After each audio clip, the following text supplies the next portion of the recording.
萧亚轩的权威呢，我真的是后知后觉。其他人你们说我什么我都不生气，因为我从来不把25岁以上的男人放在眼里。谈恋爱不丢脸，约会有什么好丢脸？但是我觉得嫉妒别人有恋爱的人比较丢脸。是不是？这世界上呢，只有2种人能够永远年轻，一个呢就是小李子的女朋友，另一个呢就是萧亚轩的男朋友。从王明阳到柯震东，再到那个比他小16岁的皇后啊，萧亚轩呢在过去的18年里换了17任男友，且个个都是颜值逆天、身材完美的小鲜肉。很多人羡慕他呢，说他是恋爱小天才啊，跪求他是处处教学。但今天呢，咱们就来换个角度看看萧亚轩的快乐，我们根本就复制不了，因为萧亚轩的恋爱自由啊，不是靠技巧，那是他用20年的顶级业务能力和无数首脍炙人口的金曲为自己打下的江山。2019年，40岁的萧亚轩高调关心了24岁的皇后啊，这看起来又是一段平平无奇的姐弟恋。但当两人合体上综艺《女儿们的恋爱》之后呢，观众们才惊恐的发现，这哪里是谈恋爱呀，这分明就是老板在带实习生。在节目里呢，萧亚轩的强势和控制欲展现的是淋漓尽致，他给皇后呢制定了极为详细的 KPI 考核，每天呢要喝他调制的补品，不管多难喝呢都得咽下去。要上表演课、舞蹈课、声乐课，那行程表比高3的学生还要满，甚至连走路的姿态啊、说话的语气都要接受他的全方位的指导。走路可以不要驼背吗？谢谢。那为什么皇后要忍受这一切呢？因为这份工作的待遇啊实在是太诱人了。坊间盛传啊，萧亚轩每个月呢都会给皇后啊提供高达10万元的恋爱经费。那么萧亚轩凭什么能这么横呢？那我们呢就要回到千禧年之前啊，那是华语乐坛神仙打下的黄金时代。1999年呢，20岁的萧亚轩横空出世啊，那时候的乐坛呢流行的是什么呀？是徐怀钰的怪兽可爱风，是范晓萱的小魔女路线。但是萧亚轩不一样啊，她单眼皮、黑直发，穿着背心工装裤啊，一脸的拽和酷。她的第一张同名专辑啊，萧亚轩 Air 吧，那一经推出啊就卖疯了，在台湾地区狂销50万张，全亚洲销量呢突破了100万。这个成绩呢直接让他成了当年的销量冠军，把一众前辈呢都甩在了身后。那首最熟悉的陌生人呢成了大街小巷和 KTV 里的必点曲目。一个人的夜，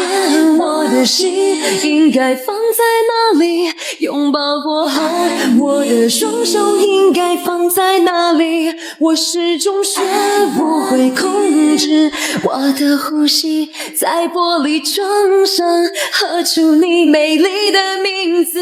那首卡布奇诺呢，让无数人呢第一次知道，原来爱情可以像咖啡一样苦中带甜。他那个独特的中低嗓音啊，浑厚磁性，自带混响，简直就是老天爷赏饭吃的顶配。紧接着呢，第2张专辑《红蔷薇》啊再次大爆，他只用了2年的时间就登上了香港红磡体育馆，那是无数歌手奋斗一生都想去的胜利。然而呢，天后的路呢，从来都不是一路顺风的。就在他的事业最巅峰的时候呢，他遭遇了雪藏，遭遇了唱片公司的变动，遭遇了长达3年的空窗期。那换别的女歌手啊，这3年啊，足够让她是彻底凉透。但她是萧亚轩呀，就是有本事。在消失了1087天之后啊，带着一张1087王者归来。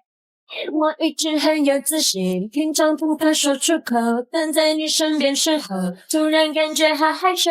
Boy, you make me so shy every time you walk by。怎么我会变这样？身体不听我的，从没有过这感觉，情绪失去控制。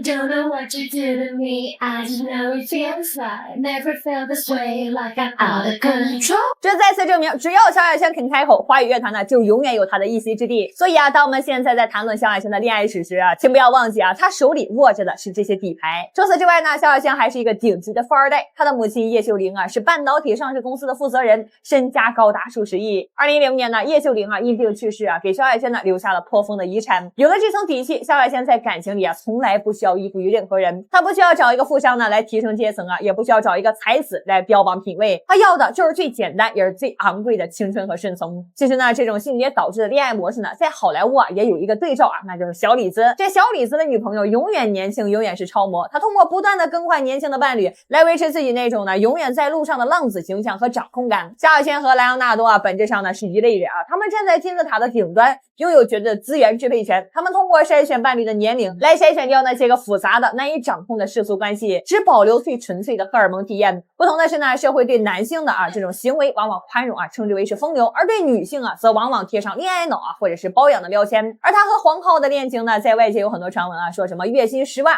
88条家规，但这些呢大多都是捕风捉影的夸张。但有一点是肯定的在这段关系里呢，这个萧亚轩呢是绝对的主导者和引领者。随着黄轩的年龄逐渐逼近了25岁的红线这段关系呢也走到了尽头。4年的相处并没有让两人呢走进婚姻，反而是因为巨大的年龄鸿沟和高压的相处模式分道扬镳。皇后呢想要的是一个能够和他平等对话的爱人，或者是能够在这个圈子里独立行走的资源，而萧亚轩要的呢是一个永远年轻、性，永远听话，永远能够给他带来初恋感的宠物。当供需不再匹配啊，分手呢就是必然的结局。如今的萧亚轩呢依然是单身，依然潇洒，他或许呢还会遇到下一个20岁的男孩，继续他的恋爱游戏。对于萧亚轩而言呢，在关系中投入的是巨大的经济成本和社会资本，而他所取的收益呢，则是情绪价值和审美价值。这是一种极度理性的资源置换，但在这种置换中呢，存在着一个无法忽视的权力不对等。因为资源的稀缺性不同啊，萧亚轩呢掌握着绝对的定价权，他可以随时制定规则，随时调整价格，甚至随时终止合约。而那些个年轻的男孩们呢，虽然说看似获得了短期的利益，但实际上呢，他们处于一种被克制化的境地，他们的人格呢被简化为了年轻、帅气、听话这几个标签。一旦他们试图展现出真实的自我